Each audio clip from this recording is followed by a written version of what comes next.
참 좋으신 하나님 감사드립니다. 우리에게 생명의 복음 주시고 그 누구도 막을 수 없는 절대적인 복음의 축복 속에 우리를 부르시고 인도하심을 감사드립니다. 이 선명한 복음, 분명한 복음, 모든 사람을 살릴 수 있는 복음을 가지고 하나님의 뜻을 이루는 증인 되게 하여 주옵소서. 아무도 막을 수 없는 복음의 증인으로 서서 우리의 가는 곳마다 흑암이 무너지며 하나님의 나라가 임하며 아버지 하나님 생명을, 우리 만나는 모든 생명을 살려내는 주역으로 설 수 있도록 주님 인도하여 주옵소서. 복음을 복음되지 못하게 하는 모든 불신함과 흑암의 세력이 권세 있는 주 예수 그리스도의 능력 이름으로 완전히 결박받고 떠나가게 하시고, 복음만이 필요한 분명한 이유를 붙잡고 이유 있는 생명의 복음이 우리 연장 속에 증거될 수 있도록 인도하여 주옵소서. 감사드리며 주 예수 그리스도의 이름으로 기도합니다. 아멘. 오늘 함께 나눌 말씀 제목은 그 어떤 것으로도 막지 못하는 복음입니다. 그 어떤 것으로도 막지 못하는 복음입니다. 우리 좌우에 인사하도록 하겠습니다. 예수가 그리스도이십니다. 우리 한 번 더 인사하겠습니다. 그리스도께서 모든 문제를 완전히 끝내셨습니다.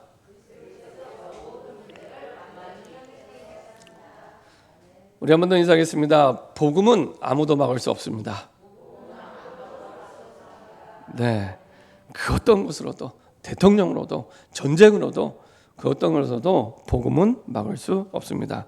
우리가 계속해서 바울의 인생 여정을 통해 하나님이 하나님의 뜻, 하나님의 결론, 세계복음화를 두고 어떻게 그 여정을 인도하시는지를 쭉 우리가 보고 있습니다. 한 사람의 여정이지만 가장 모델적인 여정, 모델이라는 말은 우리가 따라가야 될 표본이고 기준입니다. 그래서 전도자 바울을 통해 우리가 어떻게 살아야 될지를 가장 모델적으로 하나님이 보여주고 계십니다. 바울은 하나님이 주신 이 복음에 인생의 분명한 답을 가지고 갔습니다. 그리고 그 복음을 전하는, 그냥 전하는 것이 아니라 전 세계 현장의 복음을 전하는 것이 바울의 인생의 결론이었습니다. 그리고 그 결론을 두고 하나님이 보여주신 비전과 목표는 로마였습니다. 그래서 하나님이 주신 그 비전, 로마 복음화, 로마를 두고 하나님은 그 어떤 장애물 속에서도 끝까지 인도하십니다. 그 어떤 장애물 속에서도. 중요한 건 우리에게 그 로마가 있느냐, 그 차이입니다. 우리에게 하나님이 내게 주신 복음 속에서 주신 세계복음화의 결론 속에서 주신, 세계복음화는 하나님의 결론인데 내가 믿는다고 하시고 하나님이 내가 안 믿는다고 안 하시고 그런 거 아니거든요. 내가 믿든지 안 믿든지 하나님은 세계복음화를 향해 가고 계시고 이 지구를 돌리고 계시고 그리고 모든 인생의 시간표를 그것 중심으로 움직이십니다. 우리는 내가 계획 세우잖아요. 하나님은 세계복음화의 시간표 속에서 그것 중심으로 모든 걸 움직이십니다. 그 가운데 바울에게 주신 인생의 시간표, 비전, 목표는 로마였습니다. 로마 복음화, 세계 복음화를 반드시 꼭 해야 됐던 로마 복음화. 그 로마 복음화를 하나님이 바울에게 주셔서 그 로마 복음화를 위해 쭉 가게 하시는데요. 유대인이 맞고 유대인의 법으로 맞고 핍박으로 맞고 그리고 로마의 법으로 맞고 그리고 유락으로 광풍까지 자연재해까지 막았지만 그 어떤 것도 바울이 로마를 향해 가는 그 발걸음을 막을 수 없었습니다. 우리도 마찬가지입니다. 우리가 길을 헤맬 때가 있습니다. 그 인생의 길을 가든 우리가 그냥 차를 몰고 가든 길을 헤맬 때가 있습니다. 길을 헤매는 이유는 하나입니다. 목표가 분명하지 않기 때문에 길을 잃고 방황하는 겁니다. 하나님 주신 목표가 분명하면 방황하지 않습니다. 우리가 내비게이션에 길을 보려면 어떻게 해야 되죠? 내비게이션에 길을 보려면 꼭지점을 찍잖아요. 저랑 내비게이션이 좀 다른 것 같습니다. 우리가 길을 이제 전혀 모르는 길을 알려면 뭐 지도는 있지만 그 가야 될 그 목적지를 콕 찍잖아요. 찍어야 길이 나옵니다. 그렇죠? 찍어야 길이 나옵니다. 그렇죠? 바울에게 딱 찍은 게 로마입니다. 로마. 찍었기 때문에 길이 나오는 겁니다. 길이 나오는데 3차 전도여행을 마치고 예루살렘에 가면 분명히 핍박과 혼란이 기다린다고 했음에도 불구하고 갑니다. 그렇죠? 왜냐? 예루살렘의 핍박과 환난을 받는 게 목적이 아니고 목표가 아니기 때문에 거기를 거쳐서 로마를 가야 되기 때문에 담대히 갈 수 있는 힘을 주시고 그 너머에 예루살렘의 핍박과 환난 너머에 그것과 비교할 수 없는 엄청난 목표와 목적을 갖고 있기 때문에 로마를 향해 가는 바울에게는 더 이상 그것은 문제가 되지 않습니다. 마찬가지입니다. 우리에게 너무 큰 어려움, 너무 큰 고통, 여러 가지 많은 문제 있을 수 있습니다. 근데 그게 중요한 게 아니라 그 너머에 내게 주신 로마가 있느냐, 내게 주신 로마가 있느냐. 그러면 눈앞에 보이는 현실이 이거 아무것도 아니. 그때부터 이거 아무것도 아니구나. 이거 아무것도 아니구나. 그 너머에 진짜를 봤기 때문에 이거 아무것도 아니구나. 넘어서게 됩니다. 쉽게 넘어서게 됩니다. 그 전까지는요 되게 크게 보입니다. 어마어마하게 보입니다. 근데요 그 너머에 로마가 선명하기 때문에 눈앞에 있는 그 여러 가지 어려운 문제, 이거 서론이구나. 서론. 내 인생의 본론이 아니었구나 깨닫게 됩니다. 로마가 없으면 어떻게 되냐? 서론인데 본론인 걸 자꾸 오해가 되고 착각이 되고 그리고 사단에게 속게 됩니다. 본론이 아닌데, 그렇죠? 우리에게 와 있는 눈에 보이는 그 문제, 그 본론 아닌데 자꾸만 속게 됩니다. 그 너머에 내게 주신 로마가 있는데 그거 생각하면 눈에 보이는 그거 정말로 문제 아닙니다. 제게는 그렇게 문제를 넘어서게 하시더라고요. 제게는 너머에 하나님의 결론이 뭔지를 알고 내 인생의 본론이 뭔지를 아니까 눈에 보이는 그게 이거 문제가 아니구나. 이거 중요한 거 아니구나. 다 양보해도 되는구나. 다 양보해도 됩니다. 그러니까요 화낼 일이 점점 적어지고요 갈등할 일이 점점 적어집니다. 싸울 일이 점점 적어집니다. 그리고 가끔 또 열받을 때 있잖아요.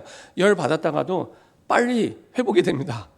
전에 같은 경우는 하루 종일 분을 품고 있다가도 이제는 그 너머의 중형을 받기 때문에 한 1분, 2분 화가 났다가 인간인지라 화가 났다가 내가 또 사단에게 속을 뻔했구나. 사단에게 속는 게 별게 아닙니다. 내 인생에 주신 로마의 그 꼭지점이 없으면 반드시 속게 됩니다. 그러니까 꼭지점이 없으니까 눈앞에 있는 게 열이면 10개가 다 중요한 것처럼 보이는 겁니다. 아닙니다. 전에 말씀드렸죠. 내 눈앞에 보이는 10가지가 다 중요하게 보일 때 그걸 정리하는 방법. 오늘 저녁 때라도 예수님이 재림하시면 내가 뭐 하면 되겠습니까? 예수님이 도적같이 오신다 그랬잖아요. 그래서 지난번에 재밌는 말씀드렸는데 그 목회자들끼리 이제 이런저런 얘기를 하다가 예수님이 과연 언제 재림하시겠냐 그러면서 그런 얘기했습니다. 예수님이 아마도 이때 재림하실 거야 했던 얘기가 주일날 안 오시고, 주일날은 대부분 다 교회원이니까 이제 주일날 안 오시고 수요일날 예배 잘 안 드리러 오는 날 수요일날, 그리고 특별히 수요일 저녁에 축구 경기하는 날 올해 월드컵이 있는 해죠. 수요일날 저녁 때 국가대표 축구 경기하는 그때 그때 예수님이 아마 오시지 않겠나. 특히 비 오는 날 전혀 예상치 못하는 수요일날, 그리고 비가 주룩주룩 내려요. 교회를 가려고 마음먹었다가도 집에서 들어야지, 유튜브로 하는데 또 위안을 삼으면서 코로나도 끝났는데 코로나 안 끝난 것처럼 집에서 자꾸 이렇게 드리려고 하는 수요일날 비가 주룩주룩 내리는 그때 국가대표 축구 경기를 하는 이때 예수님이 재림하지 않겠나 이런 얘기를 했었는데요. 그러면은 내가 뭐 하면 되겠습니까? 그때부터요 내가 10가지 중요했던 그것이 이거 아무것도 아니구나 하고 진짜 중요한 한 가지가 정리가 됩니다. 그렇죠? 그래서 정말로 하나님이 내게 원하시는 세계복음화를 두고 내게 원하시는 로마, 그게 분명하면 됩니다. 그러면 방황하지 않습니다. 잠깐 세계를 갔다가 바로 돌아오게 됩니다. 자, 우리에게 주신 성경의 방향은 70제자, 70지역, 70종족, 70나라입니다. 이게 성경 66권이 말하는 세계복음화의 이정표, 삶의 이정표입니다. 저는 그게 참 감사한 건 우리 원로 목사님과 사모님이요, 그 경기도 안성에서 우리 고려인을 위한 한글 교육 센터를 이렇게 시작하시는 게 너무 성경과 맞구나. 너무 하나님이 원하시는 방향과 맞구나. 특별히 우리 사모님 같은 경우에는 중앙아시아에서 3년 동안 사역을 하셨던 분입니다. 그러니까 이미 준비된 사역자죠. 고려인에 대해서 잘 아시는 이런 사역자입니다. 그래서 하나님이 어떻게 이렇게 정확하게 인도하실까? 전국에 이렇게 고려인들이 모여 사는 마을이 몇 개가 없습니다. 그 가운데 저도 몰랐어요. 저도 오랫동안 대학 생활을 했지만 중앙대학교 안성 캠퍼스가 있는 그 마을에 고려인들이 한 3,000명, 3,500명이 사는 줄 정말로 몰랐어요. 그 후대들은 다 방치돼 있습니다. 이게 이제 외국에 와서 살려고 몸부림치다 보니 다 맞벌이해야 되잖아요. 그러니까 아이들은 다 방치된 겁니다. 근데 이 아이들이 어마어마한 세계복음화의 주역들입니다. 바울이 전도 여행할 때 가장 먼저 전도의 타겟으로 삼은 전도 대상이 사실은 그 흩어진 유대인들과 그 유대인의 자녀들이었습니다. 흩어진 유대인, 이방인 땅에 살고 있는 유대인, 그리고 그 유대인의 자녀들. 그래서 회당으로 계속 들어가서 복음을 전하게 됩니다. 그게 바울의 가장 중요한 첫 번째 전도 대상이었습니다. 그러니까 우리로 따지면 우리나라에 와 있는 다민족, 우리가 세계복음화 할 때 우리나라에 와 있는 다민족 첫 번째 전도 대상입니다. 세계복음화를 위한. 그리고 그들의 자녀, 너무 중요한 전도 대상입니다. 그렇죠? 오늘 우리 재빈이가 세례를 받는데요. 굉장히 중요한 렘넌트입니다. 한국을 알고 베트남을 아는, 한국의 5천만과 베트남의 9천만을 살릴 수 있는 굉장히 중요한 주역입니다. 그렇죠? 어제 이제 그 세례 교육을 하는데 이제 남이 이제 한국말 이제 조금밖에 못 알아들으니까 옆에 이제 우리 진희 형제가 계속 이렇게 통역을 해주는데 말이 희한하더라고요. 저도 베트남 말을 처음으로 오랫동안 들어봤는데 특이하더라고요. 특이한데 조금 집중해서 들어보니까 베트남이 중국과 붙어 있거든요. 한자말하고 약간 비슷해요. 그 음이 한자 그 음하고 비슷해서 듣다가 제가 이렇게 딱 알아듣는 이런 것들도 있더라고요. 한자말하고 비슷하더라고요. 그래서 그렇구나 생각을 했는데 우리는 베트남 사람한테 복음 전해드리면 전혀 못 전하잖아요. 근데 재빈이는 뭐 양쪽 다를 전할 수 있는 너무 중요한 사실은 렘넌트죠. 이런 렘넌트를 보고 우리는 TCK라고 얘기합니다. 제3문화권의 아이들, Third Culture Kids 이렇게 얘기를 해서 제3문화권, 옛날에는 1.5세, 2세다 이렇게 표현했는데 지금 제3문화권들, 완전히 한국 문화도 아니고 완전히 베트남 문화도 아닌 양쪽 문화를 다 살릴 수 있는 제3문화권의 아이들, TCK라고 얘기를 합니다. 너무 중요한 사실은 세계복음화의 문이 될 수 있는 주역이죠. 자, 이렇게 하나님은 변함없이 이런 방향을 가지고 인도받고 있습니다. 그래서 우리가 지금 지역 모임을 하는 것도 이 흐름 따라 지역적 조장을 세운 것도 70제자의 응답 속에 세워지고 그 다음에 70지역을 두고 이제 세 지역이 아니라 70지역을 바라보고 그리고 그 가운데 분명히 지역에 이 그 다민족과 연결되는 문이 있습니다. 발견됐든 발견되지 않았든 70종족과 연결이 되고요. 그리고 그 나라들과 연결되는 겁니다. 70나라. 그래서 사도행전처럼 예루살렘에 있지만 15나라들이 와서 예루살렘에서 15나라의 문이 열렸잖아요. 그죠? 초청장을 보낸 적도 없는데 하나님은 상관없이 그 방향으로 계속 인도하고 계시기 때문에 그 방향 속에서 하나님이 강권적으로 열어가시죠. 마찬가지로 우리가 하고 있는 모든 교회 방향, 모임, 흐름들이 이 속에 있는 겁니다. 이정표입니다. 그래서 내 인생의 이정표요, 우리 가정의 이정표요, 우리 교회의 이정표입니다. 내 시간표가 어디쯤 왔는가를 보시면 됩니다. 우리 가정이 어디쯤 왔는지를 보시면 됩니다. 그렇죠? 우리 지역이 어디쯤 왔는지 보시면 요거대로 보시면 됩니다. 요거대로. 그렇죠? 이게 이정표입니다. 그래서 꼭 응답이 없는 것처럼 보여집니다. 아닙니다. 응답 중에 있습니다. 응답 중에 있습니다. 성취되고 있는 중입니다. 우리가 바울의 여정을 계속 보면 계속 두들겨 맞고 핍박받고 환난받고 두들겨 맞고 핍박받고 환난받고 끌려가고 그래서 그것만 보여요. 그리고 이제 나중에는 유력으로 광풍을 만나 죽을 뻔하고 이런 것만 보여요. 근데 그게요 결국에는 응답이 없는 게 아니라 하나님이 하나님이 주신 로마를 향한 그 이정표 속에 쭉 이끌어가는 과정 속에 있는 겁니다. 우리도 마찬가지입니다. 내가 감당할 수 없는 문제와 어려움을 당하면 자꾸만 헷갈려요. 내가 지금 세계복음화를 향해 가는 게 맞는가? 내가 지금 세계복음 여정 속에 있는가? 라고 자꾸 내 환경, 내 나이, 내 조건, 내 형편 이거 갖고 자꾸 얘기를 아닙니다. 언약이 기준입니다. 언약. 하나님의 말씀이 기준입니다. 하나님의 말씀의 흐름은 70제자, 70지역, 70종족, 70나라의 이정표를 두고 하나님의 말씀 따라 인도하고 계십니다. 그렇죠? 응답이 없는 게 아니라 성취가 되고 있는 중입니다. 왜냐? 하나님 자녀는 하나님의 축복과 계획 속에 있기 때문에 우리는 우연이라고 얘기하지만 하나님은 필연적인 하나님의 계획을 가지고 인도하고 계십니다. 그리고요, 우리가 볼 때는 갑작이지만 하나님은 정확한 응답을 하나님의 말씀 속에. 그래서 하나님의 정확한 언약을 붙잡으면 그때부터 보입니다. 보고 가느냐 안 보고 누리며 가느냐 그 차이입니다. 정확한 언약을 붙잡으면 그때부터 그 안경으로 봐야 보이기 시작합니다. 그리고 기다림이 아니라 하나님의 시간표를 누리는 여정 속에 있습니다. 다르죠. 그래서 복음 안에 있는 사람은 하나님의 완전한 시간표 속에 하나님 인도하시죠. 빌립보서 1장 6절에 있는 말씀대로 그렇죠? 착한 일을 시작하신 그리스도께서 너희 속에 착한 일을 시작하신 이가 그리스도의 날까지 내가 정한 날이 아니고요. 그리스도의 날이 있습니다. 그리스도의 날까지 하나님이 이루고 인도하고 계십니다. 그리고 특별히 복음 전하는 것 때문에 인생의 목표를 정하고 가는 그 사람은요. 우린 전도자라고 하죠.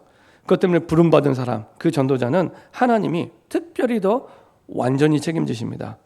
왜냐? 마태복음 24장 14절 하나님의 모든 시간표가 거기에 걸려있기 때문에 그 시대의 주인공의 응답을 받습니다. 그렇죠? 마태복음 10장 42절 전도자를 도운 자에게 냉수 한 그릇도 그 상을 잃지 않습니다. 그렇죠? 이렇게 하나님이요 완벽하게 잊지 않고 정확하게 하나님이 책임지시고 인도해 주십니다. 그래서 나는 뭐 하면 되냐? 하나님의 언약을 정확하게 정리하면 됩니다. 적어도 예배 시간을 떠날 때는 내 머릿속에 남아있는 언약이 있어야 됩니다. 그리고 주일을 넘어가기 전에 한 주간 승리할 언약이 정리되면 됩니다. 거의 99.9% 안 하고 있습니다. 그래서 어려운 겁니다. 그래서 자꾸 한 번도 안 가본 인생길을 목표도 없죠. 방향도 모르죠.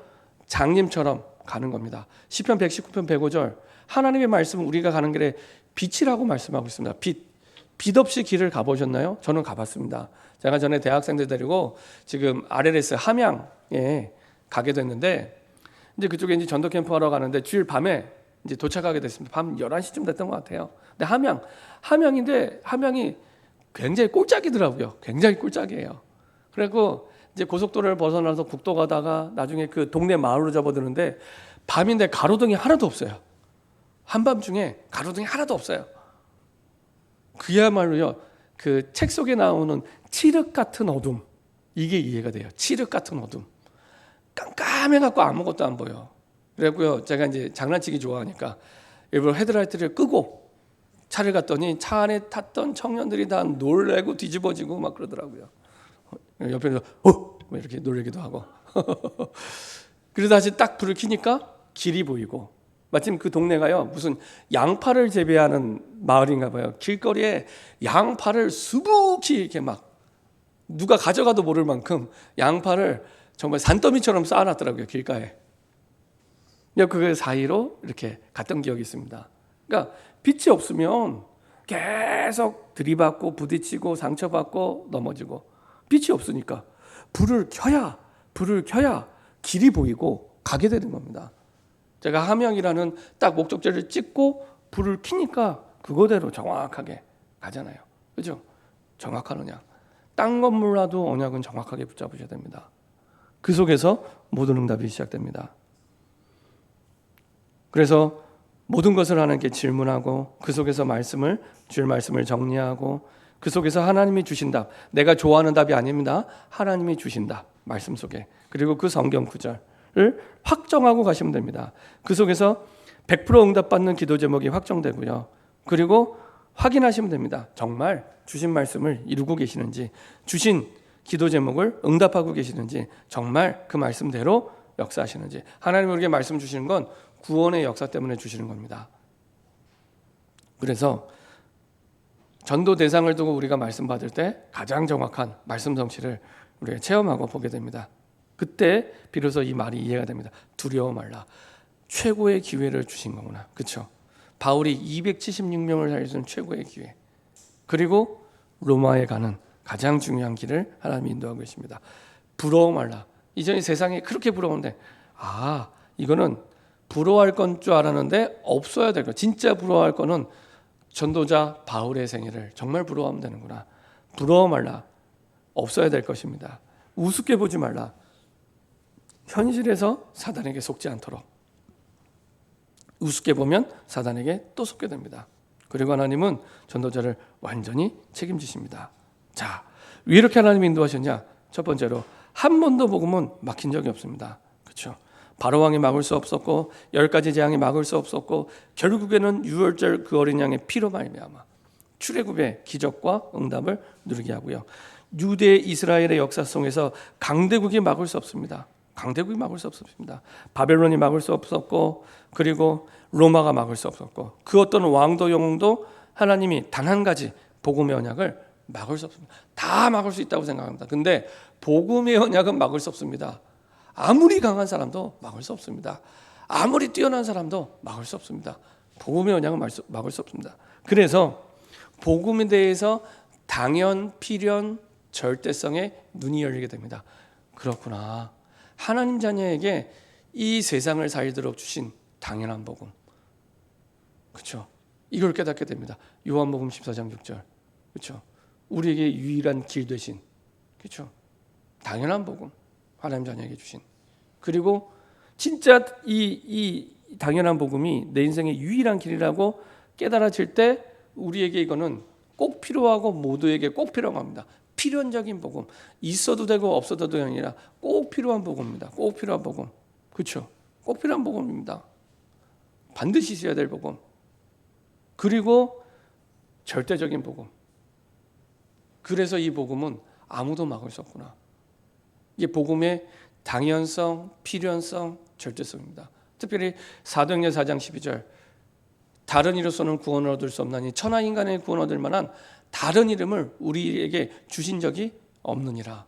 다른 이름을 주신 적이 없습니다. 다른 길을 주신 적이 없다니까요. 이거는 구원받을 때뿐만 아니라 구원받고 나서도 우리가 문제를 부딪힐 때마다 항상 기억해야 될 말씀입니다. 다른 길 주신 적 없습니다. 예수의 이름 말고는 다른 길 주신 적 없습니다.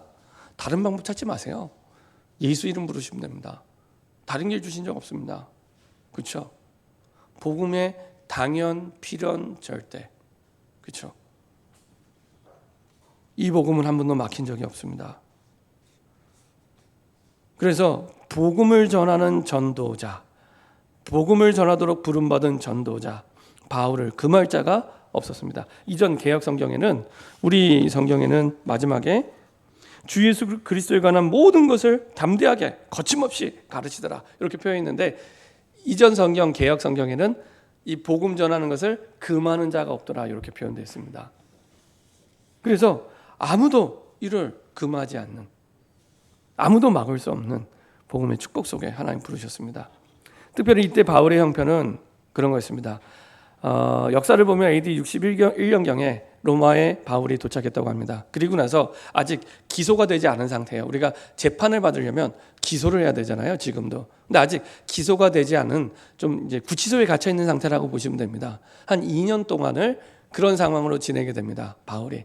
그게 이제 오늘 보았던 이 30절, 31절의 장면입니다. 그래서 지난번에 말씀드린 가택연금, 병사로 하여금 새빵을 얻어서 창살이 된 감옥이 아니라 집에서 구치소 생활을 한다고 생각하시면 됩니다.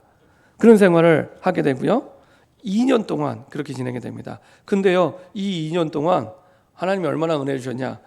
복음만 전했을 뿐만 아니라 에베소서, 빌립보서, 골로새서, 빌레몬서 우리가 옥중서신이라고 하는 바울 서신이 이때 다 기록이 됩니다. 이때 다.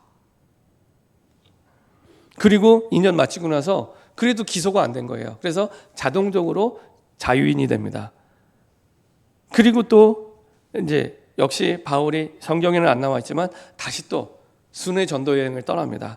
이전에 복음 전했던 에베소 이제 거꾸로 가는 거죠. 3차 전도 여행 때 에베소를 거쳤는데 에베소, 그다음에 2차 전도 여행 때 갔던 마게도냐, 드로아, 그리고 그레데, 니고볼리 이런 데를 다시 순회를 합니다. 이때 이제 바울 서신 가운데 디모데전서, 디도서를 이때 또 기록을 하게 되고요. 그리고 AD 67년에 다시 또 감옥에 갇히게 됩니다. 근데 이때는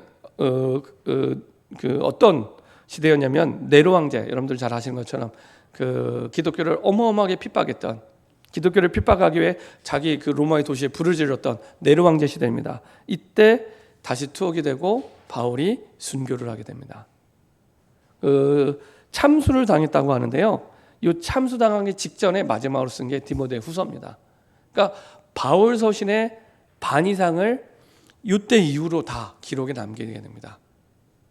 하나님이 얼마나 기뻐하시고 중요하게 생각했는지 대부분의 중요한 내용들을 이때 다 기록으로 남기게 됩니다. 자, 그래서 그리스도에 관한 모든 것을 담대하게 거침없이 가르치면서 나중에 후대들에게 전할 복음의 내용도 함께 정리가 됩니다. 그 내용의 핵심이 뭐냐? 오직 복음입니다. 그냥 복음으로는 살 수 없습니다. 오직 복음. 오직 복음은 뭐냐? 이 길만이 유일한 살 길이야. 여러 가지 문제, 상황, 환경, 여러 가지 많은 사람 만날 때 다른 말 하지 않고 이 길만이 유일한 살 길이야. 이게 오직 복음입니다. 그게 사도행전 4장 12절입니다. 그렇죠? 이게 사도행전 1장에 초대교회가 붙잡았던 복음입니다. 초대교회 마가다락방에 모인 사람은 복음 전해도 좋고 안 해도 좋고 시간 남으면 전하고 형편되면 전하고 안 전하고 그런 복음 아닙니다. 자기의 목을 내놓지 않으면 마가다락방에 올 수 없는 자리입니다. 말씀드렸잖아요. 예수님의 부활을 보고도 500명이 봤어요. 500명이 봤는데 마가다락방에 온 사람은 얼마 지나서 숫자 세보니까 120명. 308명이 예수님의 승천을 보고도 다 뿔뿔이 흩어졌습니다. 그 말은 무슨 말이냐? 마가다락방에 아무나 올 수 있는 자리가 아닙니다. 정말 자기 인생을 걸고 복음의 생명을 건 사람 아니면 올 수 없는 자리가 마가다락방입니다. 근데 우리가 아무의 생명을 걸거나 인생을 걸 수 없잖아요. 하나님이 주신 사도행전 1장 1절, 3절, 8절 그 언약에 인생을 걸고 달려가는 사람들이 모인 겁니다. 그때 그 오직 복음에 따라 유일성의 응답들이 나타나기 시작합니다. 그게 사도행전 2장의 응답입니다. 바람 같은 불 같은 성령의 역사. 다른 데 그런 역사가 안 일어나고 그 마가다락방 그 자리에 유일성입니다. 15나라 사람들이 몰려오고 핍박하던 그 사람들이 회개하고 돌아서고 3천 제자가 일어나고 날마다 구원의 응답을 보게 되고 유엘서 2장 28절에 말씀이 성취되고 이런 유일성의 응답이 따라오게 되고요. 자기를 죽이려고 심판대에 세운 바리새인, 사두개인 그리고 서기관들 앞에서 담대하게 다른 길 없어. 이 길만이 살 길이야. 이거 아니면 죽어 라고 얘기하는 정확한 복음, 오직 복음. 그 오직 복음에 대한 답을 가지고 있었고요. 안디옥 교회는 그 복음 가지고 오직 성교의 언약을 가진 교회였기 때문에 아무도 막을 수가 없습니다. 그래서 성경에 하나님이 축복하는 최고의 단어가 이때 다 나타납니다. 주의 손이 함께하고. 이걸로 끝입니다. 아니, 하나님의 손이 함께하는데 그걸 누가 막겠습니까? 어떤 강대국이 누가 막겠습니까? 어떤 강한 사람이 바늘로 찔려도 피 한 방울 안 나는 그 누가 주의 손이 함께하는데 막겠습니까? 주의 손이 함께하고 주의 은혜가 보이고 들은 게 아니에요. 보이고. 그렇죠? 주의 은혜가 보이고 우리 엄마 아빠를 보니까 엄마 아빠로 안 보이고 주의 은혜가 보이고 그렇죠? 우리 자녀들을 보는데 주의 은혜가 보이고 본 거예요. 봐버린 겁니다. 봤다는 데는 설명이 필요가 없습니다. 봤는데요. 직접 봤는데요. 주의 은혜가 보이고 큰 무리가 구원을 받고 그리고 그토록 기다리는 경제의 축복이 이때 따라오게 되는 겁니다. 그렇죠? 온 모든 대부분의 지역에 가뭄이 들었는데 이 안디옥 교회만 하나님이 경제의 축복을 주셔서 예루살렘 교회를 돕게 하시죠. 그렇죠? 그거는 그냥 도왔다 이게 아니라 하나님이 안디옥 교회 역사하실 수밖에 없는 오직 성교. 우리 교회가 이런 교회 축복과 응답을 누리기 소원합니다. 그렇죠? 오직 복음 가진 초대교회, 오직 성교의 축복 가진 안디옥 교회. 그렇죠? 그 오직 복음과 오직 성교를 가지고 있는 바울입니다. 누가 막겠습니까? 그렇죠? 이거는 바울을 대항하는 게 아니라 하나님을 대항하는 건데 누가 막겠습니까? 금할 수 없습니다. 그렇죠? 금할 수 없습니다. 금할 자가 없습니다. 그렇죠? 이런 축복과 응답 속에 역사하셨죠. 사도행전 9장 15절 이방인을 위하여 택한 나의 그릇. 이때부터 하나님의 언약이 주어졌고요. 사도행전 13장 1절부터 3절 처음으로 안디옥 교회가 선교팀을 파송하게 되는데 그 주인공이었고요. 그래서 사도행전 19장 21절, 23장 11절, 27장 24절 하나님이 주신 분명한 로마, 그렇죠? 하나님이 그 주신 거거든요. 그 내비게이션에 그 콕 찍는 그 절대적인 하나님이 주신 목표, 그렇죠? 누가 막겠습니까? 그렇죠? 그래서 끝까지 하나님이 어떤 방해도 막을 수 없는 응답을 누리게 하셨습니다. 그래서 세 번째, 그날은 반드시 오게 됩니다. 로마에서 복음이 증거된 그날, 그렇죠? 얼마나 바울이 기다렸겠습니까? 기다리고 기다리던 그 로마의 그 땅에서 복음을 증거하는 그날 반드시 오게 됩니다. 그렇죠? 그리고 주 70년 이스라엘은 망했지만 다시 이스라엘 백성들이 흩어지게 됩니다. 그래서 전 세계 현장 가운데 복음 전하러 하나님이 흩으시죠. 그리고 주 313년 드디어 로마가 완전히 복음으로 정복이 되고 기독교를 공인하게 됩니다. 결론입니다. 하나님의 말씀은 지금도 정확하게 성취되고 있습니다. 그래서 내가 그 속으로 들어가면 됩니다. 하나님이 내게 주신 로마, 이걸 분명하게 붙잡고 시작하시면 됩니다. 이걸 붙잡으셔야 돼요. 그래야지 길이 나오고 길이 보입니다. 그래서 남의 복음이 아니라 나의 복음, 여기에 결론, 이게 나의 전도의 시작이 됩니다. 그건 말하게 됩니다. 꼭 우물가의 여인처럼, 그렇죠? 물을 창피해서 대낮에 사람이 없는 그때 물동이를 물들어 조용히 그야말로 아무도 모르게 물들어 왔다가 복음을 듣고 제자들에게도 얘기해 주지 않았던 그 복음을 듣고 물동이를 버려두고 마을에 달려가서 외쳤잖아요. 와보라, 이는 그리스도가 아니냐 얘기했잖아요. 그렇죠? 거기에 누가 시키기를 했습니까? 아니면 누가 가서 하라고 얘기를 했겠습니까? 부탁을 했습니까? 아닙니다. 그렇죠? 와보라, 그리스도가 아니냐. 초대교회도 똑같습니다. 사도행전 4장 20절 한번 볼까요?